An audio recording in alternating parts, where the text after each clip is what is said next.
Hey friends, Chelsea here.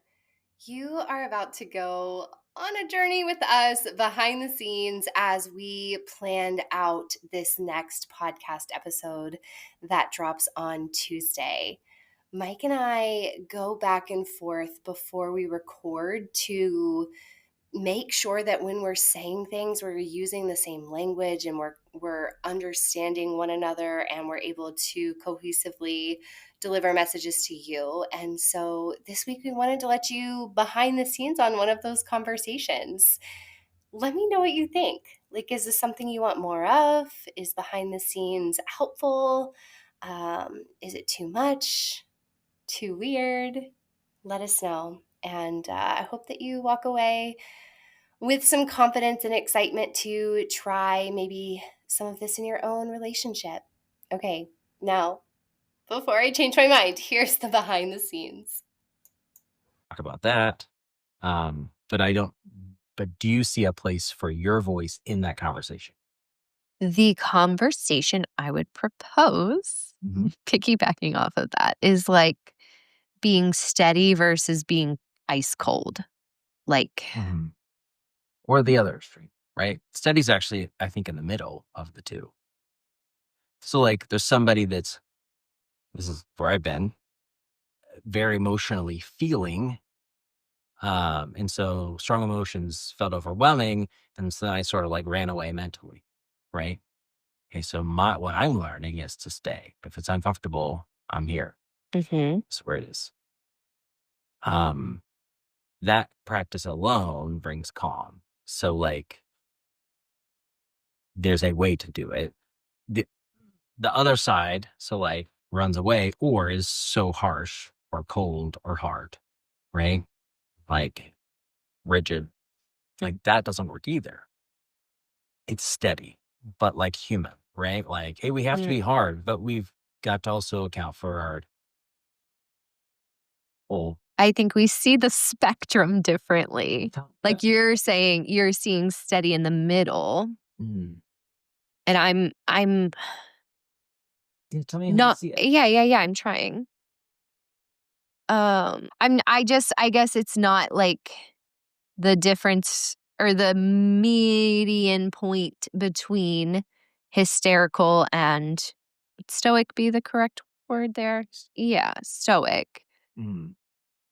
But I guess when I don't I don't see it there, but I feel like you have hysterical and then steady or stoic could be parallel to each other maybe. Like I guess what I'm thinking about is like speaking to someone and using the word steady, I could see it easily getting misconstrued and someone being like, okay, well, now I'm just a robotic wall so that there is no change in emotion. I'm totally predictable. I could see that advice being misinterpreted in that way. So my proposal is like defining steadiness and disconnecting it from the robotic, the man who doesn't engage his own emotional experience in order to maintain quote unquote steadiness. You seen that in your clients? Is that like, I'm just I curious. don't know that I have, but I feel like I could easily be the one, if I heard a podcast and my advice was to be a steady wife. And I've seen guys do that. We both have. They're just kind of like there, Yeah. but not. But I could see myself being like, well, it'd be easier to just totally zone out then. Like, this is just, I'm gonna zombify. And that would not solve the problem. And then that would cause another rift because I would be like, well, I turned off all of my needs and emotions for you to become a steady present that you could always predict. Yeah. And you'd be like, well, you're still not giving me what you need, There's a helicopter. And helicopters like make my stomach turn. They make me so nervous. I feel like a bomb is going to fall in our yard every time. Is it from our rooftop experience? No, it's from 9/11 because we had to walk. I feel like we walked to the high school for lunch or something. It was just they were next to each other. Mhm. But there was a walkway between the high school and the elementary, Mhm. and that's The helicopter came in and you thought about it. shortly after the planes went down. I had lunch and I was walking between the buildings, and there were helicopters that went overhead, and I just literally thought the world was ending in that Mhm. moment. That you had a traumatic event. Never Yeah. talked about it until now. I hate helicopters. That sound, the propeller sound immediately makes me think Your own of thought. trouble. Yeah, I hear you. Your own thoughts about it cause you suffering. Yeah. The suffering you feel comes from your own thoughts, But I can't. not the helicopter. Yeah, but what do you do then? I can't I unthought don't it, know. I was just trying to help with the awareness part. place in false thoughts. You could, I could make up a different reality just to gaslight myself to have better thoughts.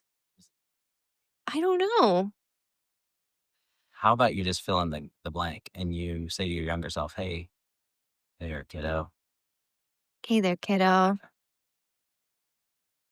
Remember that when that helicopter incident happened? Do you remember when that helicopter incident happened? I think it was during your goth phase.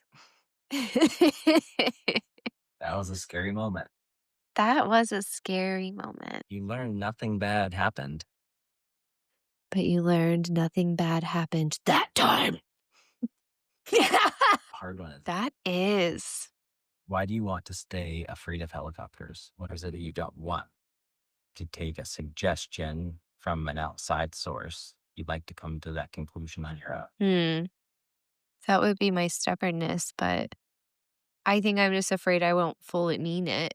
Like, Yeah. that is religious trauma because I was so afraid of not saying the sinner's prayer at the right time after things that truly were a sin. Like, how do I know which thing's a sin and when do I have to repent and la di da? So now I'm like, well, what if I say I don't have to be as scared of helicopters, but then I am scared of helicopters and then I'm just a flake. And then that's another fear of mine, right? Is being perceived as flaky. So the first thing was that you were afraid of Helicopter. not believing it. No, I meant, I Mm. guess the second thing. You'd be like, well, I don't know that I believe that. Like a full body believe it. So I don't want to say it. Yeah. But is it true? What? Is it? I have survived every helicopter I have seen in 37 years. And the ones that seem like would be really dangerous turned out to not be dangerous at all. Well, not to me, but they were probably going to Iraq. Okay. We're trying to just stay in one lane of thought here. I don't have one lane of thought. No. I'm a racetrack with multiple cars that need to have multiple lanes. But if I focus really hard on my third eye, maybe I can just crash everything into one lane. Nice. Yeah, that's true though. I mean, I have felt that a lot because um I think the way I was taught to pray messed me up, but in that kind of the same way. But like when I realize something, a lot of times I have to let myself accept that reality, good or bad. I'm actually just thinking about good ones right now. And it's like, oh, I don't have to be that, like that's one that's younger version went through a lot. I have to, like, he can rest, Hmm. right? And maybe I don't feel it all the way. And so then I think it's just my nervous system. I just have to allow myself to calm down and accept, in this case, the good reality that is available. That's healing right there. Oh, yeah. Well, I feel like everything is uncertain. Therefore, you can either choose to have an activated nervous system until something swoops in and proves to it it can be calm, or you can choose to have a calm system Mm. until something activates it into activated mode. Yeah. So, like, I can either choose to say, no, I'm going to continue to stay scared of helicopters. And what might I miss out on if I stay in that state? Or I can choose to say, I know I could get bombed by a helicopter at some point in my life. I don't even have to say that. That's my subconscious. I know that. But I'm going to choose to say, every time I've been around a helicopter, I've been safe. Like, I'm going to choose to believe that this is safe so that I can relax. And if I need to up the alarms, I will. Obviously, my body does that. It knows how to do that. So I can keep them up high all the time, but that just wears me down and keeps me from other things. Or I can let them down until they have to naturally peak up again. So steadiness is not the avoidance of fluctuation or change or feeling. What is it? I mean, you're not shutting down. You're not going into stoic mode. What does one do to actually present steadiness?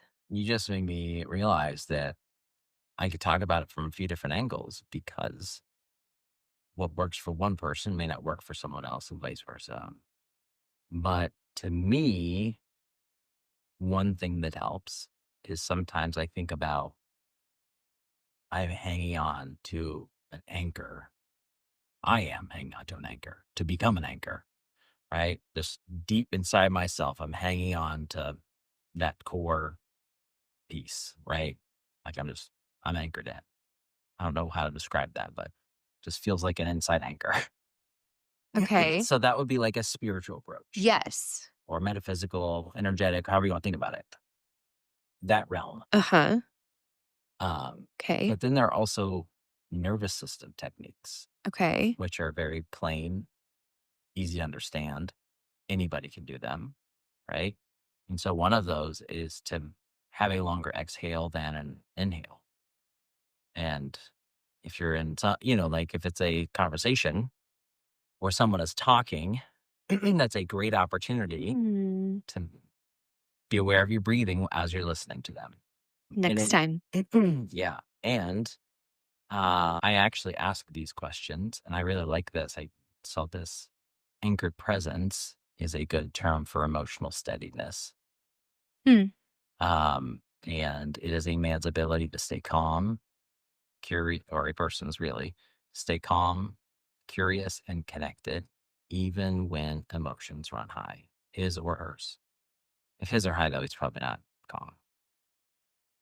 He's rechanneling it. Not about suppressing feelings. It's about regulating them. Okay. So that love can stay safe, communication stays open, everyone's nervous system can exhale. That's a good kind of masculine, right? Yeah. Like if men are strong in that way, Like their core is strong, they have who they are. Yeah. They've stabilized themselves, which stabilizes those around them. And I'm like, literally, mom has no chance at this because she is going through a gauntlet after baby, right? Her physical body is literally trying to change shape. Her hormones are fluctuating, trying to like all the cards are stacked. Was I that evident? Oh, all the cards are stacked against mom, right? Like she shouldn't be the one that also has to be the anchor, right? Well, yeah. She's literally I'm sorry. mostly incapable of it. No, No, I wasn't trying to. well, I Oh, still yeah, am. you like that. I from this day forward, Hmm. well, before this day, but my goal is to get better and better, right? It's kind of a fake it till you make it. Just stick with it. And I don't like that phrase. I don't either. It's like choose it until you become it. I love that. I was going to say, I want to have something that says become it, but choose it. Yeah. You like choose something until you embody it. It becomes a part of you. Yeah. You don't Choose it. Yeah. I'm going to write that shit down because I want to hear it again. Maybe that's our first t-shirt. Yeah. Because that's the other thing. And I was saying this to, I was like, right, like this might not come naturally. This might not be a dynamic that you've had in your relationship, Hmm. but this is the time that you being an anchor is going to have profound benefit Yeah. for you, your family, and your partner. Um, and then I was like, and I explained the gauntlet. I was like, men go through a bit of a transformation, but it is a fraction of the amount of change that mom is being put through. Okay. Choose it until you become it.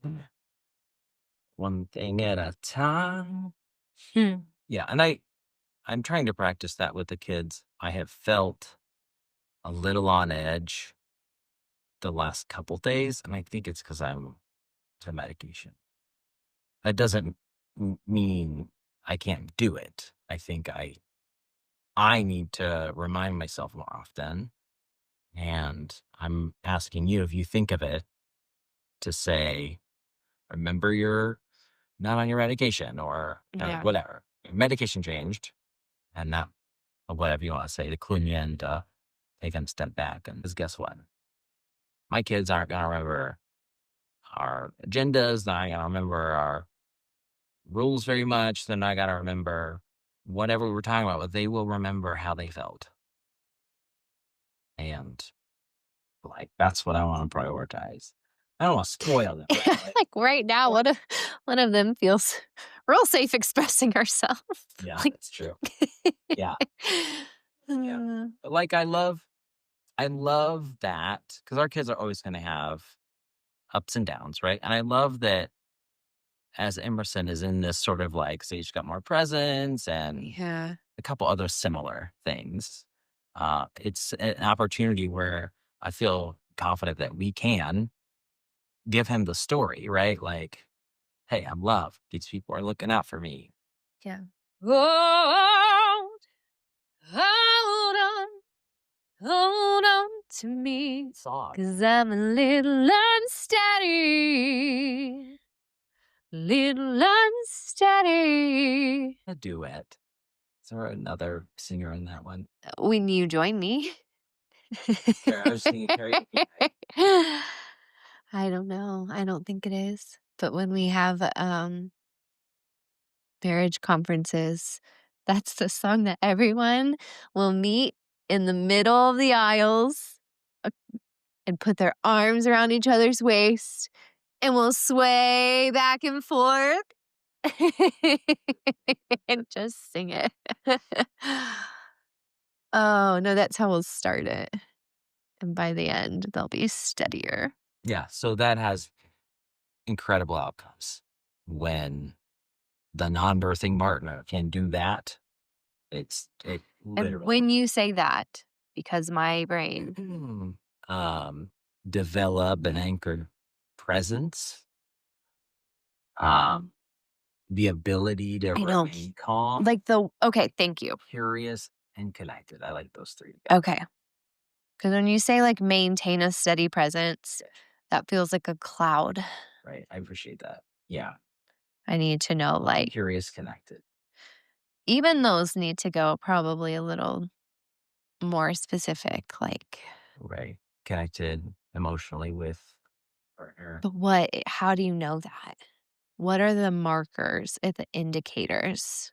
Like, I think of like more laughter together, like you're just light and fresh enough that you can laugh, like even more like laugh it off moments or like, whew, this is chaos and this is what it is. This is our life. Those are good markers. I'm wanting to get some markers. I'm Okay. just reading and learning and so What were they for you? I that's a good point. I wasn't really I guess focused on the result. Like if you just said you apologized for not being steady until more recently. Yeah. What are those indicators? If you were to be like 5 years ago, it was like this, but now it's like this, you know? Yeah. What's your evidence that you are more steady? Mine, I feel like it's all internal. Whether I say what I what I'm doing or how I feel or what has changed. My focus has been, I want an outcome, right? But most of the time I'm spending trying to do the thing. I don't know. You're asking for like visual proof, like laughing. Yeah, like, I feel like we've danced in the kitchen a lot more. Yeah. Like, Okay. I love those. My brain doesn't think in that particular yeah, way, that's okay. but I want those to be included. Yeah, so we can keep discussing what those are from our own lived experience. Oh, there it is. Wow, that's a cute notebook. Is it? It's the size. It's like a half C No. notebook. Get rid of it. We're like, Like playing with the kids. oh, yeah, definitely. But these are also choose it till you become it. I mean, they're Sure. evidence, Yes. but they're also things that you can choose to do. Yes. I'm going to have to know how to talk about this shit in more depth real quick. So I think I like this kind of a topic would be great if we could have it on a podcast. I don't want to just have a voice talking directly to men. I mean, that's okay. I think there is a space for that. And I think that that is a important essential part of healthy masculinity. But my primary voice wants to be to the couple. Mhm. I want him to get it and her to get it. Because when they get it together, they get it They together. get it together. Yeah. And so I want to, I mean, I'm probably going to be talking to 100% women anyway. Yeah. Right. So I need to be able to communicate these things in a way to women that, number one, is not going to make men feel shamed because then they'll never Right. want it. Trust you or yeah. Exactly. Or make, stir the pot at a lot. It needs to honor men, right? So that wives can introduce them and welcome them into that. Or honor their potential and, Mhm. and the hour that we're. So I'm asking if we can go into some of these just foundational topics as podcasts, but definitely have it for at least like primarily women, but 50-50 mixes. What topics are you talking about? Great question. I guess I didn't really share those. There are two routes of sort of education resource development.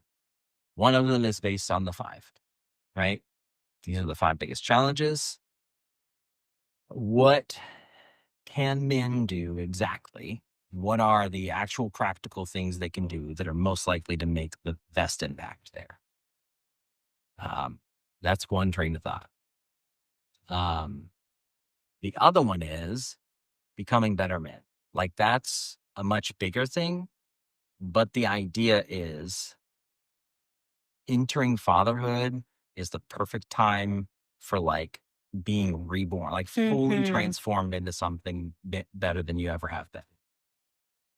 That's kind of the idea, right? Like I don't want to just have practical tips for like Mhm. the root of the problem and the solution to these is here. And I think that's great and helpful. So, okay, those are the two thoughts. So I'm happy to like talk about these things. Mhm. But the interest, at least on the Matrika's call, and probably any opportunity that comes from that, which I think there will be multiple, they want to hear not about the five per se. They all seem more interested in, yeah, we need like all the men to do this. Yeah. All the men need to hear you say this thing. Um, and so I want to be able to talk about what men can do, what is within their potential that they can sort of like assign themselves to bring out the best outcomes for their families, for their partner, their kids, themselves, and their community, right? Who do men need to become in this day and age? Period. Who they need to become in this day and age, right? Like that's, I guess, pretty close to the question I'm asking. That's it. So I want to obviously kind of talk about this stuff, have practice. Mm-hmm. So if we're able to have some podcasts on some of these topics. So so those things are like the most important one is that anchor thing, right? Mm-hmm. Like that Okay. does a lot. The second most important was being emotionally connected. That has To one another? Or what do you? to your Okay. family. Yeah. To like be emotionally connected and open with your wife, your kids, and even yourself. And so those were the two big ones. So I thought like maybe this podcast could be about the anchor. The next Got one it. could be about emotionally connected. Sure. There are others, but those were the big two. But as I was saying that, I was like, well, maybe I should save the biggest one for last. Maybe we should start at the tail end and work our way up to the crescendo. But then I'm like, I want to be known as someone who is not trying to make sales, but someone that's trying to help families. Yeah. And so what does someone who's trying to help families do? Did they talk about the anchor? Probably, yeah. Like if that's going to make the most impact, I'll tell you what I know, right? Maybe at least a little helpful. I don't necessarily like a podcast script, but what I would like is like a starter phrase that we can like come back to, like, okay, this is our next topic. And then you and I just kind of dialogue from An there. outline? No, not an outline exactly. Oh. Yeah. Like a literal Headings outline? like there's a podcast and it has the different parts, like the intro, the framing, whatever that is. Uh-huh. And so I just want like, okay, write the entire script. Okay, now take out everything except Right. the first sentence of every part. Uh-huh. Okay. It's like, it just brings us back. Oh, back on track. Yeah. But then we also can kind of be extemporaneous as We could be what? speak extemporaneous. Extemporaneously? Good God. Extemporaneously. Extemporaneously. Extemporaneously. Extemporaneously. No. Extemporaneously. Can't even remember that word. Extemporaneously. What does speaking extemporaneously mean? Extemporaneous speaking means delivering a speech that is prepared and practiced but not memorized or read word for word from a script. It typically relies on an outline or brief notes, resulting in a natural, conversational, and spontaneous delivery style. Why does anyone need a word for that?